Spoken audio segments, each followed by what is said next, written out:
The Terps looked much improved against UMBC.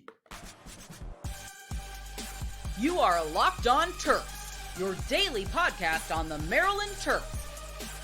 Part of the Locked On Podcast Network, your team every day.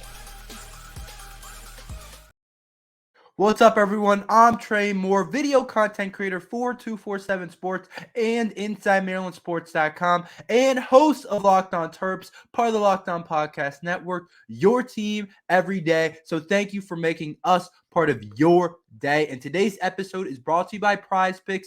Go to prizepicks.com/LockedOnCollege and use code LockedOnCollege for a first-time deposit matched up to $100. Daily fantasy sports made easy. The Terps looked like a new team offensively against UMBC. I hope all of you guys were able to watch the game last night because it was a lot better on my eyes last night than what I had seen in the previous nights. The Terps looked a lot better offensively and even did some things better defensively, but defensively hasn't been a huge problem so far this year. It has been all about the offense. We remember the performance that we just put up against Villanova where we could barely score in the first half, where we score 15 points in the first half against Villanova. We can't really score against Davidson. We can't even outscore UAB. The offense had been miserable up to this point against UMBC, and there are still a lot of things to get better with, and I'm going to talk about some of those things later, but let's talk about kind of an offensive explosion that the Terps had last night where they looked a lot better in basically all parts of the game. There's still places to improve, like I said, but the final score was 68-92. The Terps easily could have gotten to 100 points if they kept the pressure on, but an overall much better day for the Maryland Terrapins. That's a season high so far of 92 points. That's kind of what you expect us to do against some of these lesser opponents, against the teams that we're supposed to be more talented than, teams that we're supposed to be better than in almost every way you look at it, in terms of skill, in terms of height, in terms of pure athleticism. You expect us to put up a game like this against UMBC where it's 68-92, and the Terps do cover the spread. I was wrong. I said we weren't going to cover the spread against UMBC. I mean, I didn't know a whole lot about UMBC's team, but the Terps do cover the 19.5 points, which isn't easy to cover that amount of points, but the Terps did look a lot better. And give a lot of credit to Kevin Willard. Give a lot of credit to him because there were people calling his name that he should be gone after the stretch of the couple of games that we had, the bad games, the 3-game losing streak to Villanova, to UAB, to Davidson. People were saying, bring back Turgeon. A former Maryland Terrapin player said that. Former Maryland basketball player said, bring back Turgeon, which I absolutely thought was crazy. Nothing just goes perfectly in the coaching world. I don't care what you guys say. I know everyone has such high expectations for the head coach and the head coach of Maryland basketball because some of our former head coaches and just some of the history of the program, but you're going to go through rough stretches in your second year as a coach. We went through rough stretches as his first year as a coach, and it looked pretty bad at first. I'm not going to lie. It looked pretty horrible. And I'm not saying it's fixed. I'm not saying everything is right now, but it looked pretty horrible against UAB, against Davidson, against Villanova.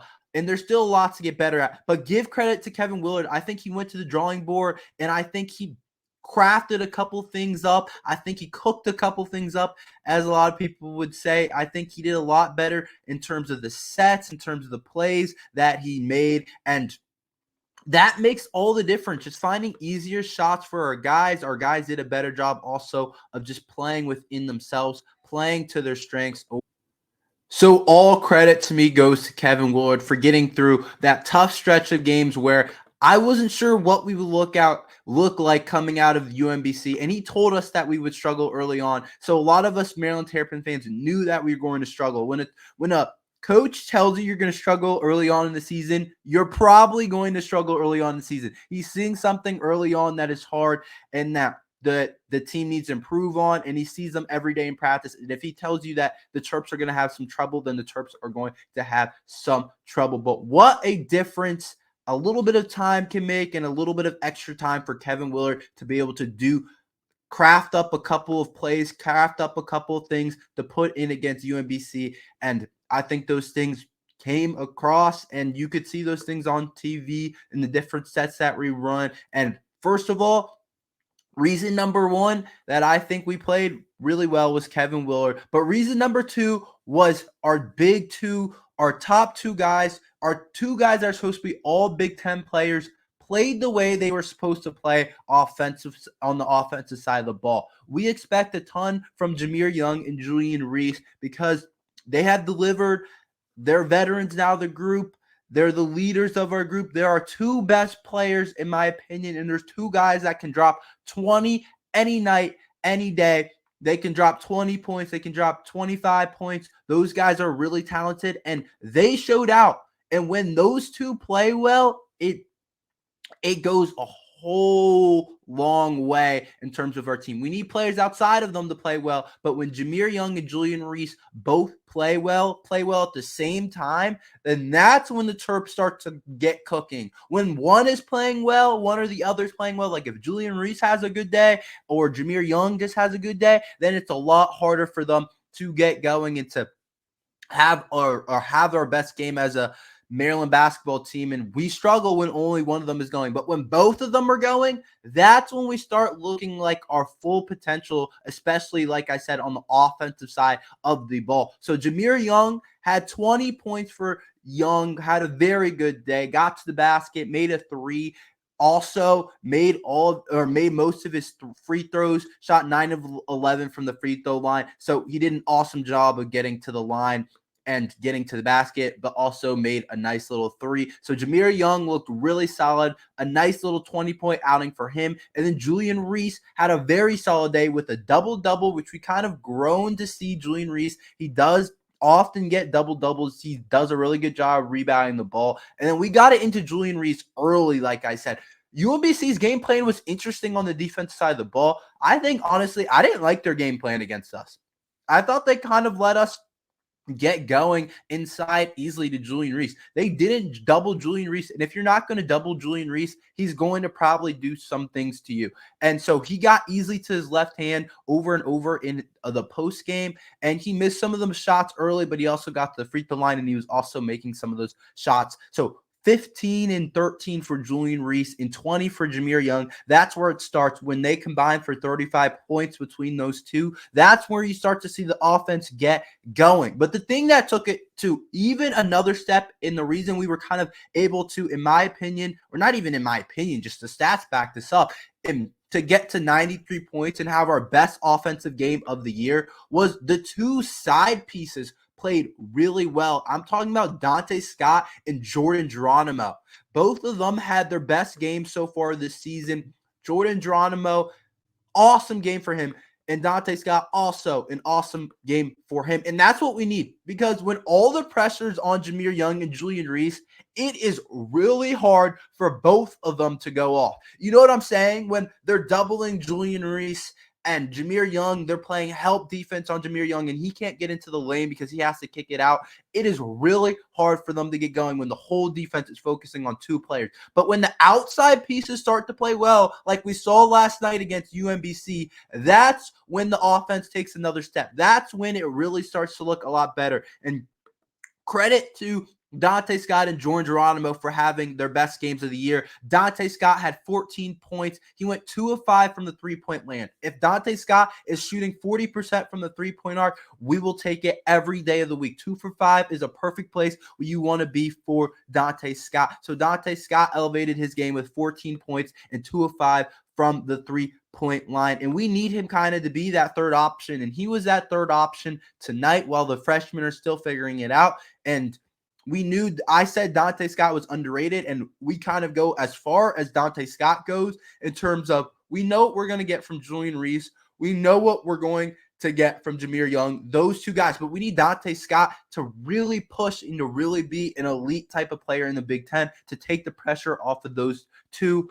And then Jordan Geronimo Perfect type of game. If you said Jordan Geronimo has 9 points and he goes 1 for 1 from the 3-point line, he goes 4 for 4 from the free throw line, and 2 of 3 from the field, I would have said that is perfect. That's an efficient day for Jordan Geronimo. That's exactly the type of day we needed for Jordan Geronimo, and that's why we looked so much better offensively. Because if you remember, Jordan Geronimo was struggling at times offensively. He looked lost out there. He couldn't shoot the ball well, and I think he has a solid stroke. I think he can make those threes. He just didn't shoot them the best. I'm not saying he's the best 3-point shooter, but tonight he showed it with the 1-for-1 3-point shot. I don't mind him taking 3-point shots, but like I said, it was such an efficient 9 points for Jordan Geronimo, where he only missed 1 shot on the night, and he goes 4 for 4 from the free throw line. If Jordan Geronimo can be that efficient and put up 8 or 9 points,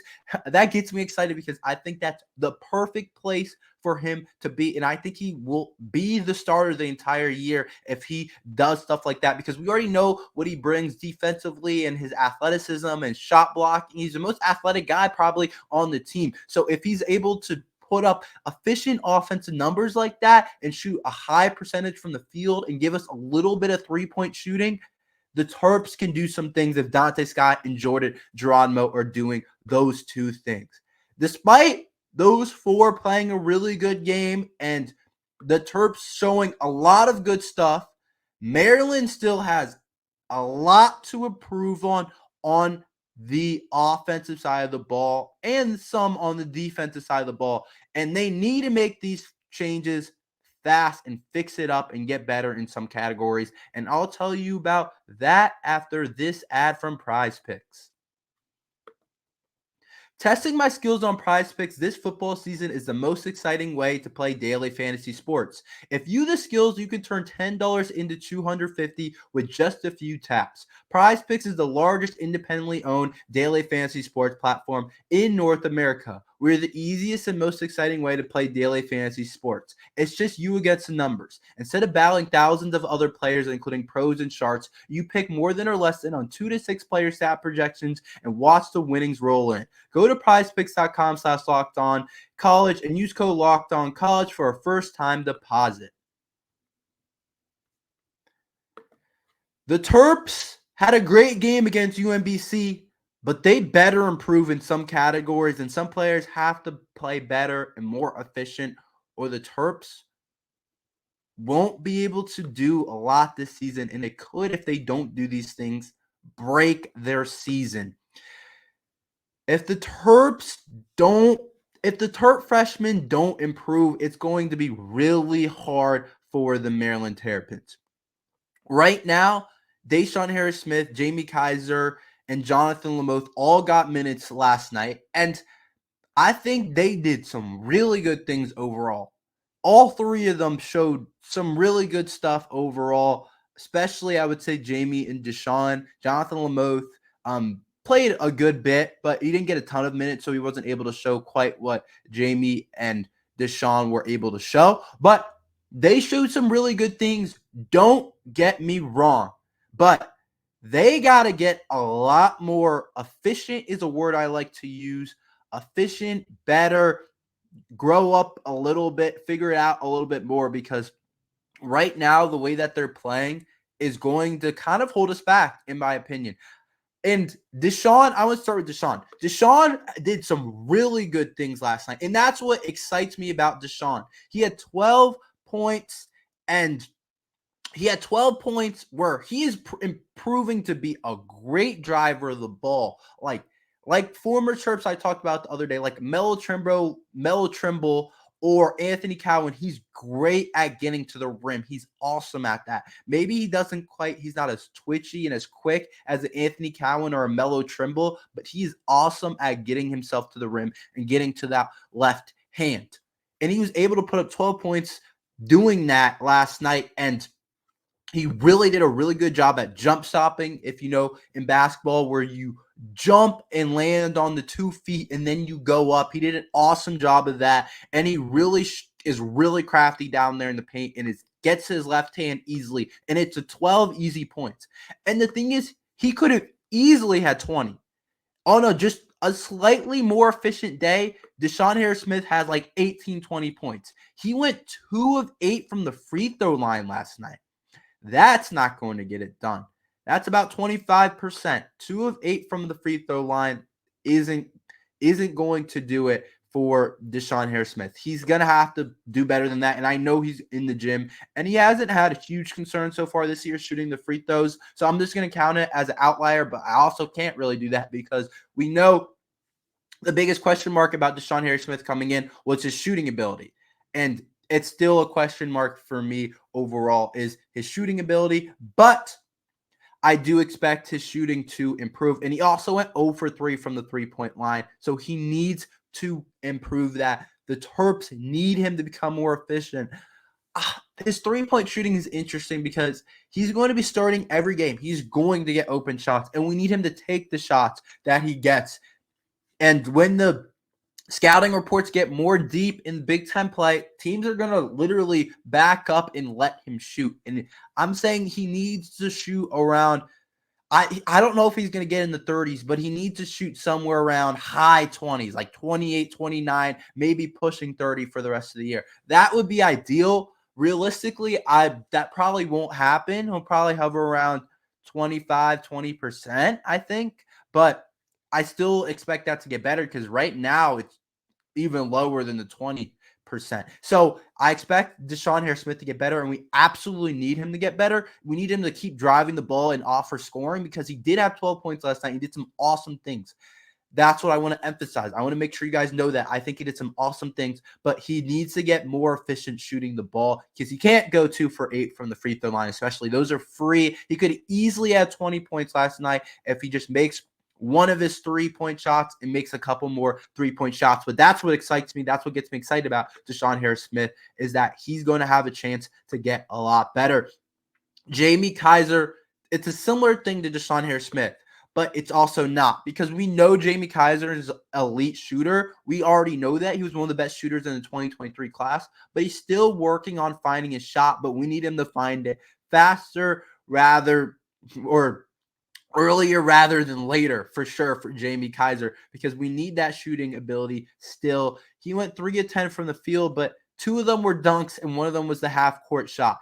He did an awesome job on the defensive side of the ball, getting those couple of steals that he had and getting those transition dunks, but we just need him to start making shots because outside of the half-court shot, he's 0 for 4 from the three-point line. But the way he's missing, it looks like it's going in. It looks like a good shot. You know when a guy is a shooter based on how he's shooting it. His shot looks clean. It looks clean in terms of mechanics. It looks very he can shoot the ball well. So we're going to need Jamie Kaiser to improve because we are trusting these 2 freshmen so much in terms of bringing us scoring ability. And last night it didn't matter as much because our four of our starters were on. Jameer Young, Julian Reese, Jordan Geronimo, Dante Scott were all on and playing really good basketball, and we're all having pretty efficient nights. But realistically, we know that's not going to happen every single game. Jordan Geronimo probably will drop off one game, or Jameer Young might have a bad day, or Julian Reese might have a bad day. And that's the point. We need Kaiser or Deshaun, one of those two or both those two, to step up when someone else is having a bad day, or even just find a more efficient way to score the ball consistently.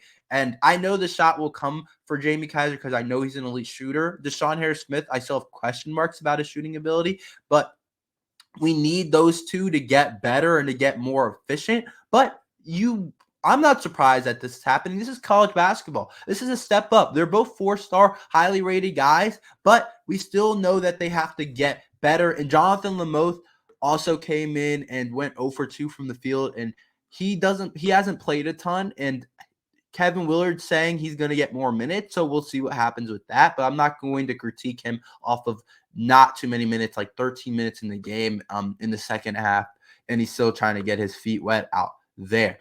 But not only do Jamie Kaiser and Deshaun Harris-Smith have to improve their shooting, the whole team still has to shoot the 3-ball better. We're only shooting 28% from the 3. And honestly, a big part of that was the 2 freshmen, Jamie going 1 for 5 and Deshaun Harris-Smith going 0 for 3. Outside of that, we kind of shot the 3 ball kind of pretty solidly well. But still, we got to talk about it as a team because it's happened in the past too, where we're only shooting 28% from the 3 today. We still have to get better at that because if we're not able to shoot well, we're not going to win games in the Big Ten. I don't think we're talented enough to just overcome that. I don't think we're good enough. I don't think we have enough guys like that to just say we're not going to shoot the 3 ball well at all. We're going to do other things well. Sure, we could play really good defense.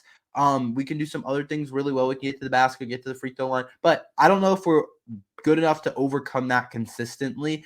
But I'm still looking at Maryland to improve that because I was looking at some of the other Big Ten teams. There are plenty of teams shooting below 30% from the three-point line this year. Rutgers, Michigan State, Indiana, Illinois, Northwestern are all shooting below 30%. So we're not the only team that needs to improve on. I didn't really know that. I thought we were by far the worst shooting team in the Big Ten, and we kind of are. But there's still plenty of teams that are looking to get a lot better from the three-point arc.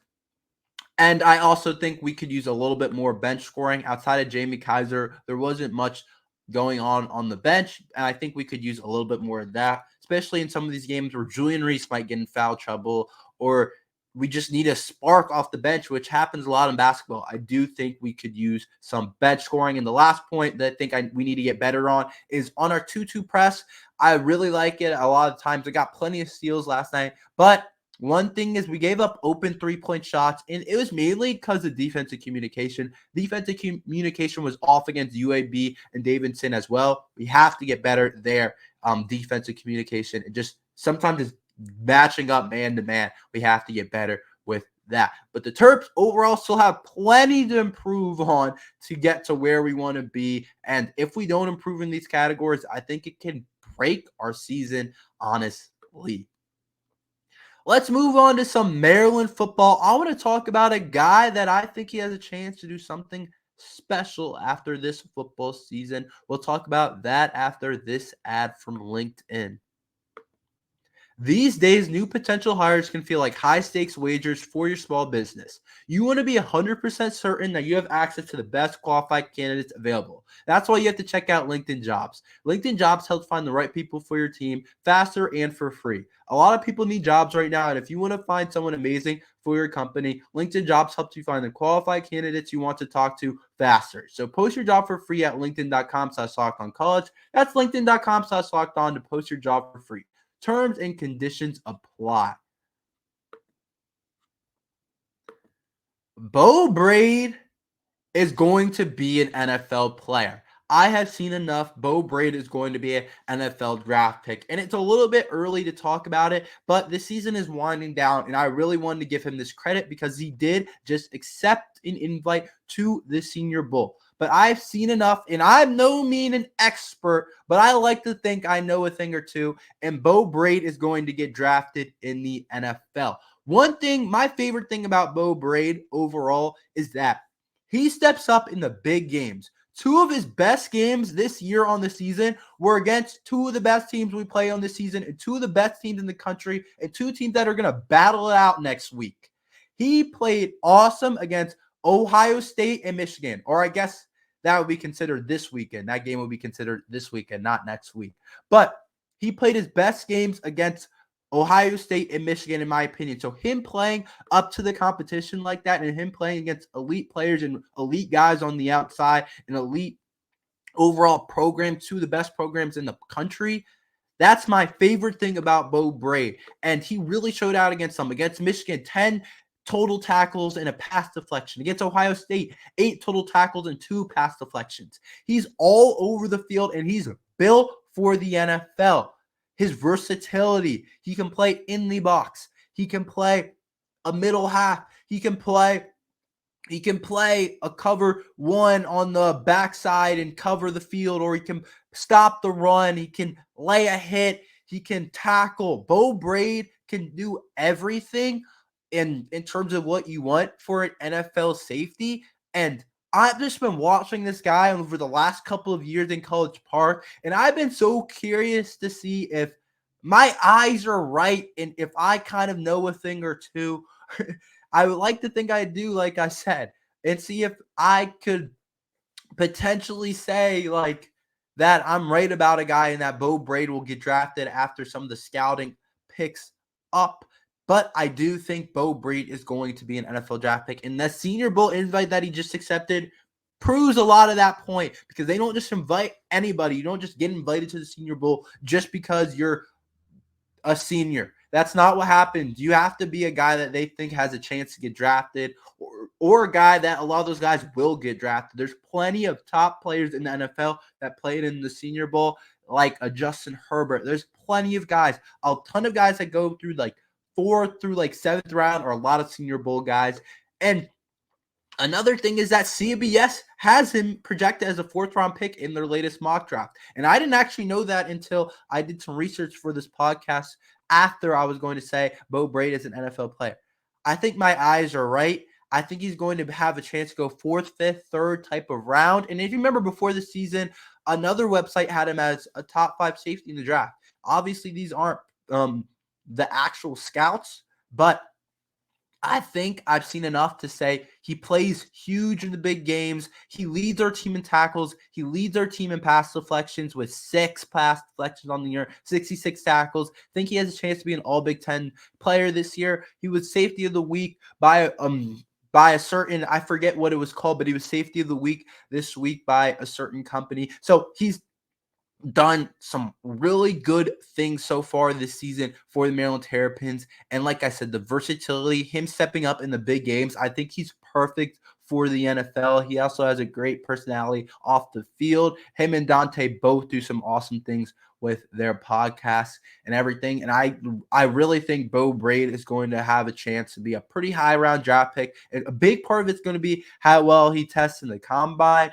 and at Maryland Pro Days. In terms of 40 times, going to be huge for him. I don't know how fast he is straight line, but he has a lot of game speed, and he can hit and he can play in the box. Like I said, I think Beau Brade is an NFL player, and I want to give him credit for getting that Senior Bowl invite and accepting that. But that's all we have for today. Thank you for listening to Locked on Terps. Please like and subscribe. We're here every day talking Maryland football, basketball, every single day, and we're in the meat of both seasons. As football season winds down, we'll be talking basketball every single day, but we're also talking a lot of basketball right now. So make sure you like and subscribe, and thank you for listening to Locked on Terps.